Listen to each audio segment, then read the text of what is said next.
Hi guys, Mark Lane over here at Compass Wave. Just wanted to get on here and show you guys a new feature that we just released.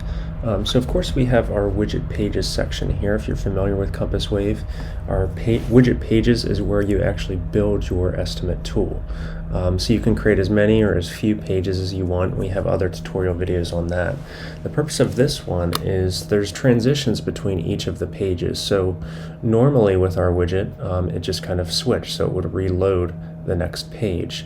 We've added this transition capability so you can actually have the page slide up, you can have it slide down, it could slide to the left, slide to the right, swing left, swing right, or do a Thanos Snap. You can also change it to none if you don't want any of these transitions.